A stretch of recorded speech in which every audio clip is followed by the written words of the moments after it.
Welcome back to Sports Overtime. Pleasure to have with us a longtime NFL veteran, of course, former Michigan State Spartan Ty Hallock, who was just, by the way, back from Miami, where he got hooked up with some tickets for the national championship game. Have fun at least, even though the game didn't go so well. Well, hooking up would suggest that I actually was given some tickets. I actually paid for some tickets, but unfortunately for me, even though I'm not a Notre Dame grad or a Notre Dame fan, I certainly wanted my good friend Brian Kelly to do very well, and it didn't go the way that I would like it or anybody else. However, as I looked at this game and I watched it from start to finish live, I don't care what team would have been out there across the country, and you can look at even where the teams ended up, 1 through 10. Any of the top 10 would have had a very, very tough time with this Alabama team. Nick Saban was healthy, along with all of his kids being healthy. They were ready, they were rested, and they certainly looked like they were the national champions, and that's exactly where they ended up. It was a great game. Kudos to Alabama, but still, for Notre Dame, and if you're a Notre Dame fan, in my opinion, a 12-1 season, being back in the national championship game is certainly where they want to be, and hopefully, like Coach Kelly said, fill some holes, get some more players, which they're doing in the recruiting, and Notre Dame hopes to get back there sooner than later. A bad night on Monday, and then Tuesday, it comes out that Brian Kelly's interviewing with the Eagles. Every Notre Dame fan in the country is scrambling. What do you make of that whole situation? We know now he's coming back, but what do you make of all of that? Well, I think it was really probably poor timing. I mean, Nick Saban was really getting hammered about the National Football League.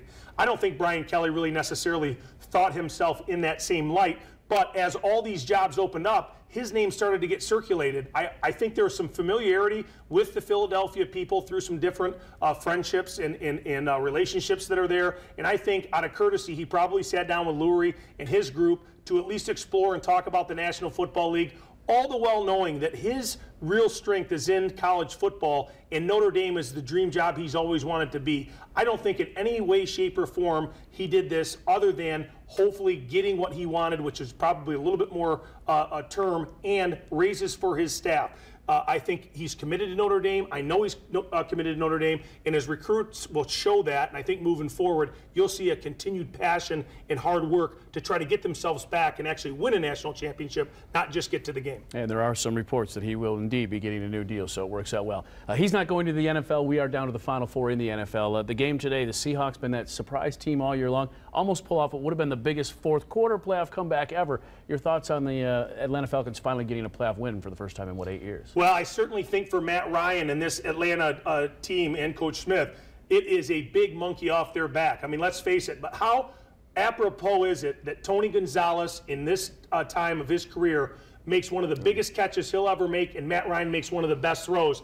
After Russell Wilson and the Seattle Seahawks, Pete Carroll included, give them credit, battled back from 20 points down to go up by 1, but Atlanta gets it done. And certainly for the Atlanta Falcons, that's a good thing because they're now able to host a very tough San Francisco 49er team coming in next week. And then on the AFC side of all the things, Houston and the Patriots kind of, the Patriots did this to Houston earlier in the year, and then Tom Brady, he just puts on his playoff cap and goes to work. Oh, absolutely. And Tom Brady shows you why he's one of the best in the business.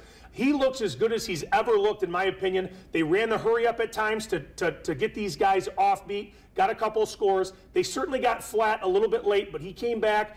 They had some very good running. I think the rushing is a big deal for them right now, and defensively, they did just enough to kind of give them the gap they needed. But look, Baltimore Ravens, is it a thing of destiny? Ray Lewis and this group figured out ways to win. Granted, the Denver Broncos played it conservative, and Peyton Manning, all the great plays he's made in the National Football League, decided to make one last little bad mistake that cost his team. I know Peyton will come back strong probably next year, but the Denver Broncos got to be kicking themselves. They played not to lose that football game instead of win it. You gave the Baltimore Ravens a chance, and hey, Harbaugh have a chance to make it a brother Super Bowl, and it could very well be as you look at this game. Although I think it's tough for the Ravens to go in, it's certainly one of those things that the Baltimore Ravens certainly have this mojo right now. You just never know where it's going to end up. Well, you mentioned both of the AFC games, the other NFC, of course, San Francisco really took care of Green Bay rather easily, and now we see the difference in having the quarterback change and what it provided that offense with. Absolutely, and I think you also are seeing a section of what the National Football League will go to. This athletic quarterback deal is not a fad. These guys are very good with their feet, but they're very smart. They get down, they don't get hurt, they get themselves after it. And Colin Kaepernick has definitely earned it, and he has put a new dimension to the San Francisco 49ers, and Jim Harbaugh is really doing a great job with them. So the 49ers end the Green Bay Packers season. They may have also ended Greg Jennings' career in Green Bay. He even said he might not be back, though he wants to come back. Do you see him coming back to Green Bay? And if not, where in the league could he fit in?